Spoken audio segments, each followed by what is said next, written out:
राधिका बरसाने वारी की जय। राधा कृष्ण मित्रों, योगिनी एकादशी। युधिष्ठिर जी ने भगवान कृष्ण से पूछा, आषाढ़ मास के कृष्ण पक्ष में जो एकादशी आती है उसकी कथा और महात्म्य विधि बताने की कृपा करें। भगवान कृष्ण बोले, युधिष्ठिर, आषाढ़ मास के कृष्ण पक्ष में जो एकादशी आती है उसका नाम योगिनी एकादशी है। वह बड़े बड़े पापों और बुरी बाधाओं का नाश करने वाली है।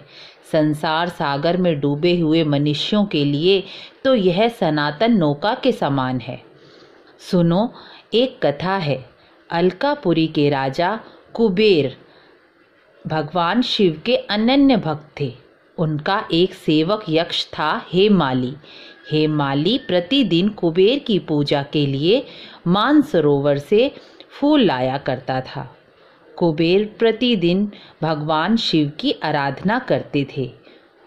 वह फूल जब यक्ष ले आता तब वह भगवान शिव की पूजा करते। कुबेर भगवान शिव के अनन्य भक्त थे। वह यक्ष हेमाली अपनी पत्नी विशालाक्षी के काम में हमेशा आसक्त रहता था।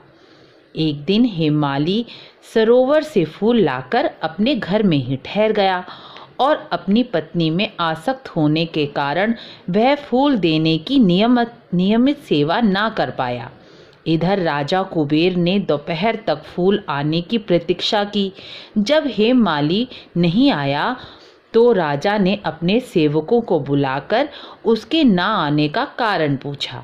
तो सेवकों ने कहा कि हेमाली अपनी पत्नी में दिन रात आसक्त रहता है, उसके कारण ही वह समय पर फूल देने की सेवा नहीं कर पाया। जिससे राजा कुबेर क्रोधित हो गए और हेमाली को बुलाकर कहा कि तुम पापी और दुराचारी हो। तुमने भगवान की अवहेलना की है और अपनी निजी कामना के कारण अपने कर्तव्य से विमुख हुए हो। इसलिए तुम अपनी पत्नी से दूर हो जाओ और तुम कोढ़ से पीड़ित हो जाओ।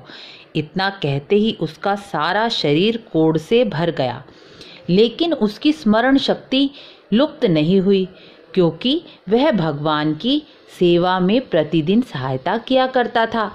वह यक्ष कोढ़ से पीड़ित होने के कारण मेरुगिरी के पर्वत पर भटकने लगा।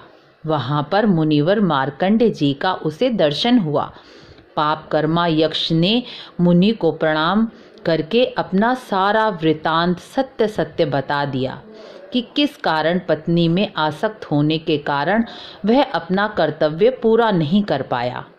जिससे ऋषि मार्कंड जी बोले, तुमने सत्य कहा है और तुम्हें अपने कर्तव्य ना करने का पश्चाताप भी है। इसलिए तुम्हें मैं कल्याणप्रद व्रत योगिनी एकादशी का उपदेश करता हूँ, जिससे तुम्हारा कोढ़ अवश्य ही दूर हो जाएगा।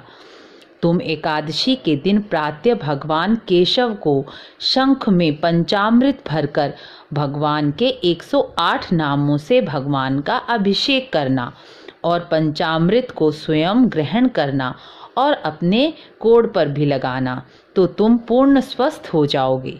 भगवान कृष्ण कहते हैं, युधिष्ठिर, मार्कंड जी के योगिनी एकादशी व्रत के उपदेश से हेमाली यक्ष का कोढ़ दूर हो गया और वह पूर्ण सुखी और स्वस्थ हो गया और अपने लोक को चला गया। योगिनी एकादशी का व्रत ऐसा पुण्यशाली व्रत है कि 88,000 ब्राह्मणों को भोजन कराने से जो पुण्य प्राप्त होता है वह मात्र इस व्रत को करने मात्र से ही मिल जाता है। इसलिए योगिनी एकादशी रोगी व्यक्ति जो लंबे समय से किसी भी रोग से पीड़ित हैं और उनका उपचार नहीं हो पा रहा है, या त्वचा रोग संबंधी सफ़ेद दाग से पीड़ित लोग, उन्हें यह व्रत जरूर करना चाहिए। इसके महात्म्य को सुनने मात्र से ही मनुष्य पापों से मुक्त हो जाते हैं। राधे राधे।